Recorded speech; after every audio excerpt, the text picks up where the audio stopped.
Hamidin, betul. Ismun al-walada, ini salah. Yang betulnya adalah Ismul waladi. ismul waladi, betul. Babu asayyaratu, ini salah. Babu asyarati. Babu sayyarati, betul. Ar-rasulu Allahi, ya, ini salah. Yang betul adalah Rasulullahi. Rasulullahi, betul. Ibnun al-mudarrisu, Ibnul mudarrisi. Kesalahan pada akhir apa, Bu, kesalahannya? Di sama doma. Nah, betul. Ibnunnya nggak boleh ditanwinkan, al-mudarrisunya nggak boleh dhamma, tapi harus qasrah. Maka menjadi ibnul mudarrisi. Baik, itu pembelajaran tentang mudhaf dan mudhaf ilaih. Insyaallah nanti juga akan kita ulang-ulang lanjutan supaya lebih melekat. Baik, halaman 25 kita akan bercerita tentang kalimat. Kalau sebelumnya berbicara tentang kata. Kedudukannya, kata yang di awal menjadi mubtada, kata yang kedua menjadi khobar. Hanya kata dan kata saja. Nah, pada pelajaran 25 ini penggabungan kata-kata maka menjadi kalimat. Nah, penggabungan kata-kata atau kalimat dalam bahasa Arab dinamakan jumlah. Jadi bahasa Indonesianya kalimat, bahasa Arabnya namanya jumlah. Penggabungan dua kata dinamakan jumlah. Apabila kata pertamanya dimulai oleh isim, maka dinamakan dengan jumlah ismiyah. Contohnya, al-ustadzu alimun. Nah, ini dinamakan jumlah karena penggabungan kata al-ustadz dan alim digabungkan. Nah, al-ustadz itu adalah isim. Maka jumlah ini dinamakan dengan jumlah ismiyah. Jadi jumlah ismiyah adalah penggabungan dua kata atau lebih yang dimulai oleh isim. Contohnya adalah al-ustadzu alimun, al-baitu qaribun, al-ilmu nurun. Nah, ketiga kalimat atau ketiga jumlah ini masing-masing dimulai oleh isim. Al-ustadzu alimun dimulai oleh al-ustadzu isim, maka namanya jumlah ismiyah. Al-baitu qaribun ini dinamakan jumlah, dimulai al-baitu isim, maka namanya jumlah ismiyah. Al-ilmu nurun ini adalah jumlah, dimulai oleh al-ilmu isim, maka namanya jumlah ismiyah. Jadi diingatkan, jumlah penggabungan kata, ismiyah awal kata, penggabungan kata, kemudian ismiyah karena diawali oleh isim, maka dinamakan dengan jumlah ismiyah. Itu jumlah yang pertama. Jumlah yang kedua namanya jumlah fi'liyah. Jumlah penggabungan kata fi'liyah diawali oleh fi'il. Contohnya, qara'a al-waladul kitaba. Qara'a al-waladul kitaba adalah jumlah karena terdiri dari qara'a kata pertama, al-waladu kata kedua, al-kitaba kata yang ketiga. Digabungkan menjadi qara'al waladul kitaba. Dimulai oleh qara'a. Qara'a adalah fi'il. Maka jumlah ini dinamakan dengan jumlah fi'liyah. Nah, ingat, jumlah fi'liyah adalah gabungan dua kata atau lebih yang diawali oleh fi'il. Maka namanya jumlah fi'liyah. Contohnya, qara'al waladul kitaba. Contoh yang lain, syaribal waladul labana.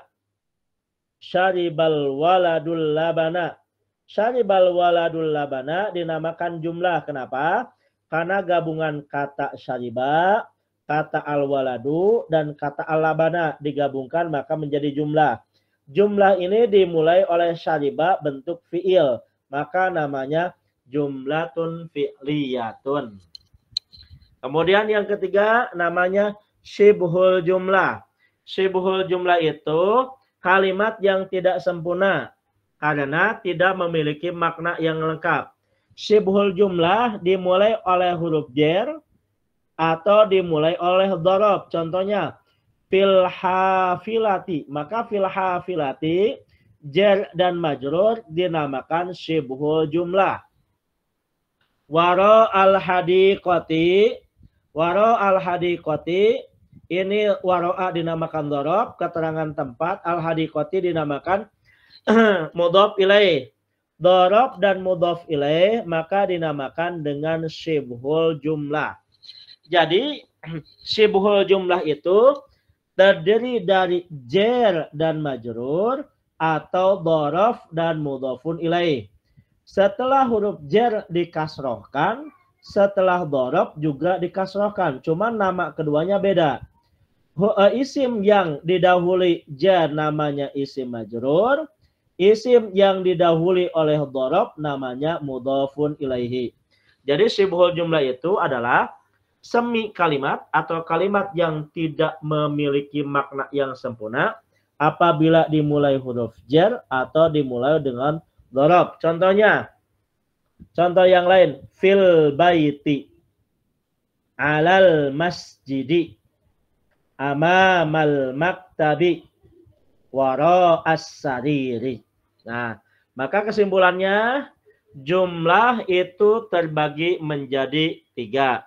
Ada jumlah sendiri adalah penggabungan kata-kata. Minimalnya 2 kata ataupun maksimalnya tidak terhingga. Maka itu dinamakan jumlah. Apabila jumlahnya dimulai oleh isim namanya jumlah ismiyah. Apabila dimulai oleh fi'il namanya jumlah fi'liyah.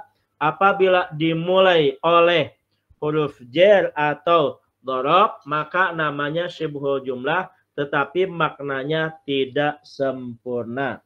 Nah, itu klasifikasi tentang jumlah dalam bahasa Indonesianya dinamakan dengan kalimat. Kalimat bahasa Indonesia, bahasa Arabnya adalah jumlah. Ada jumlah ismiyah, jumlah fi'liyah, dan syibhul jumlah. Baik, sebelum melangkah kepada berikutnya,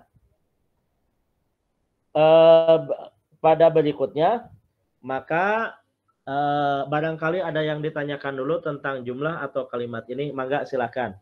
Ibu-ibu barangkali mau ada yang ditanyakan dulu tentang klasifikasi jumlah yaitu ada jumlah ismiyah, jumlah fi'liyah, dan syibhul jumlah. Mangga Bu. Bilih aya nu bade narosila. Tambihan jumlah ismiyah teh yaitu mubtada dan khobar. Maka bacanya domah. Kata yang pertama harus pakai alif lam kalau bukan nama orang. Maka harus al-kitabu jadidun. Kata yang kedua tidak pakai alif lam. Al-kitabu jadidun. Al-masjidu ba'idun. Al-Qur'anu azimun. Nah, itu dinamakan jumlah ismiyah. Jumlah ismiyah itu dinamakan dengan mubtada dan khobar. Kalau jumlah fi'liyah adalah fi'il dan fa'il. Zahaba Muhammadun. Zahaba dan Muhammadun. Kharaja al-mudarrisu. Nah, itu dinamakan dengan jumlah fi'liyah. Jadi jumlah ismiyah namanya mubtada khobar. Jumlah fi'liyah namanya fi'il dan fa'il. Fa'il didomahkan. Nah, mangga ibu-ibu barangkali ada yang mau ditanyakan terlebih dahulu tentang jumlah dan pembagiannya.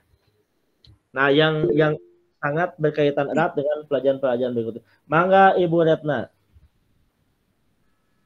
Pak Ustadz, punten ari jumlah ismiyah teh kan isim ya diawali dengan isim. Ciri-ciri isim ngalan al tuh Pak Ustadz. Berarti tidak selalu dong Pak Ustadz. Contohnya di jumlah fi'liyah ada juga al-kitab tuh di belakangnya. Yang pada jumlah fi'liyah, kalau pada jumlah ismiyah, isim dengan isim, tapi isim pertamanya harus diawali dengan alif lam. Nah, kalau jumlah fi'liyah mah tidak apa-apa, Bu. Yang penting harus diawali fi'il. Mau setelah fi'ilnya pakai alif lam boleh, pakai tanwin juga boleh. Tidak ada syarat. Tapi pada jumlah ismiyah itu adalah mubtada dan khobar, maka harus digabung 2 kata sama-sama